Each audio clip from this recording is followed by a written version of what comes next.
He also assumed responsibility for the condition of the boat, and did it so thoroughly that nothing in the little cutter was ever found wanting.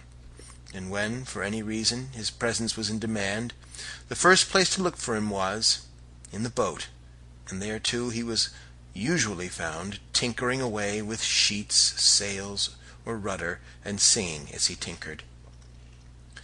Nor was the reading neglected. For most mornings there came a sound of droning voices from the white tent by the raspberry bushes, which signified that Sangree, the tutor, and whatever other man chanced to be in the party at the time, were hard at it with history or the classics. And while Mrs. Maloney, also by natural selection, took charge of the larder and the kitchen, the mending and general supervision of the rough comforts, she also made herself peculiarly mistress of the megaphone, which summoned to meals and carried her voice easily from one end of the island to the other. And in her hours of leisure she daubed the surrounding scenery onto a sketching block with all the honesty and devotion of her determined but unreceptive soul. Joan, meanwhile, Joan, elusive creature of the wilds, became I know not exactly what. She did plenty of work in the camp, yet seemed to have no very precise duties. She was everywhere and anywhere. Sometimes she slept in her tent, sometimes under the stars with a blanket. She knew every inch of the island, and kept turning up in places where she was least expected, forever wandering about, reading her books in sheltered corners, making little fires on sunless days to worship by to the gods, as she put it, ever finding new pools to dive and bathe in, and swimming day and night in the warm and waveless lagoon like a fish in a huge tank. She went bare-legged and barefooted, with her hair down and her skirts caught up to the knees, and if ever a human being turned into a jolly savage within the compass of a single week, Joan Maloney was certainly that human being. She ran wild. So completely, too, was she possessed by the strong spirit of the place, that the little human fear she had yielded to so strangely on our arrival seemed to have been utterly dispossessed. As I hoped and expected, she made no reference to our conversation of the first evening. Sangree bothered her with no special attentions, and after all they were very little together. His behavior was perfect in that respect, and I, for my part, hardly gave the matter another thought. Joan was ever a prey to vivid fancies of one kind or another, and this was one of them. Mercifully for the happiness of all concerned, it had melted away before the spirit of busy active life and deep content that reigned over the island. Everyone was intensely alive, and peace was upon all. Meanwhile, the effect of the camp life began to tell. Always a searching test of character, its results sooner or later are infallible, for it acts upon the soul as swiftly and surely as the hypo-bath upon the negative of a photograph. A readjustment of the personal forces takes place quickly. Some parts of the personality go to sleep, others wake up. But the first sweeping change that the primitive life brings about is that the artificial portions of the character shed themselves one after another like dead skins. Attitudes and poses that seemed genuine in the city drop away. The mind, like the body, grows quickly hard, simple, uncomplex. And in a camp as primitive and close to nature as ours was, these effects became speedily visible. Some folks, of course, who talk glibly about the simple life when it is safely out of reach, betray themselves in camp by forever peering about for the artificial excitements of civilization which they miss. Some get bored at once. Some grow slovenly. Some reveal the animal in most unexpected fashion. And some, the select few, find themselves in very short order and are happy.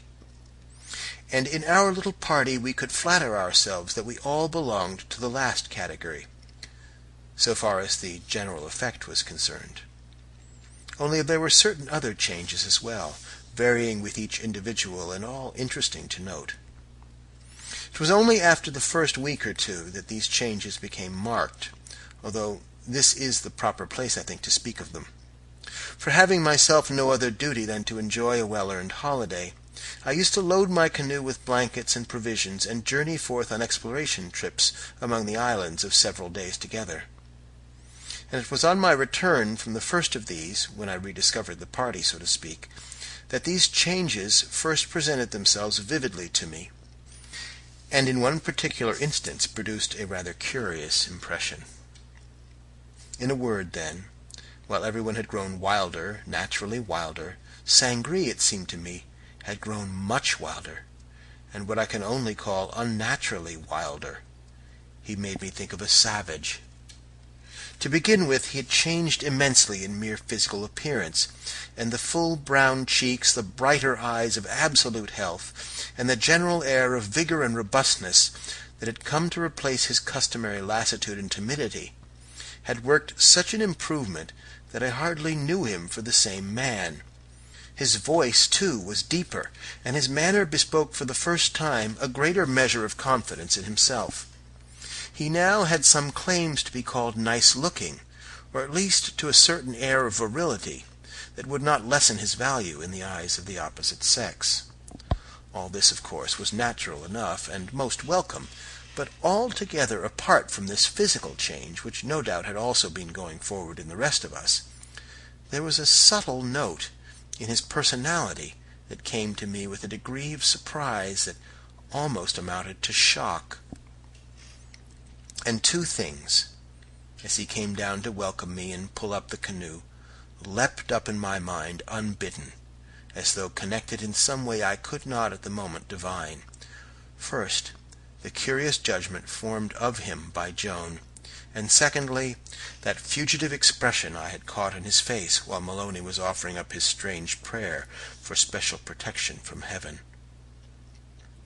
The delicacy of manner and feature, to call it by no milder term, which had always been a distinguishing characteristic of the man, had been replaced by something far more vigorous and decided, that yet utterly eluded analysis.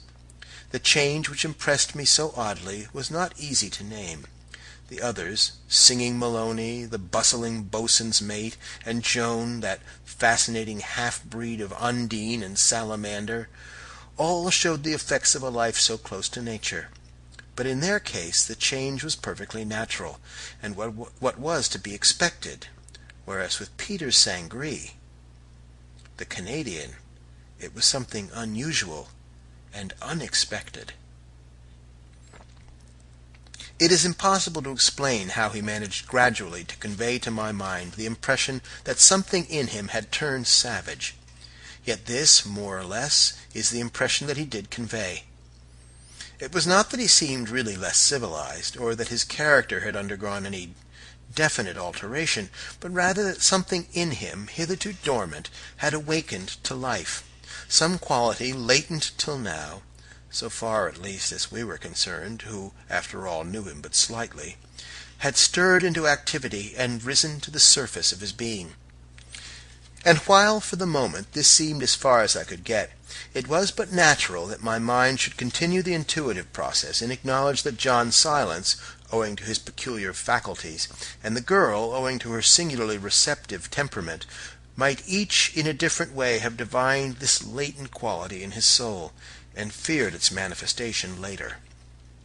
On looking back to this painful adventure, too, it now seems equally natural that the same process, carried to its logical conclusion, should have wakened some deep instinct in me that, wholly without direction from my will, set itself sharply and persistently upon the watch from that very moment. Thenceforward the personality of Sangree was never far from my thoughts, and I was forever analyzing and searching for the explanation that took so long in coming. "I declare, Hubbard, you're tanned like an aboriginal, and you look like one, too," laughed Maloney. "And I can return the compliment," was my reply, as we all gathered round a brew of tea to exchange news and compare notes. And later, at supper, it amused me to observe that the distinguished tutor, once clergyman, did not eat his food quite as nicely as he did at home. He devoured it.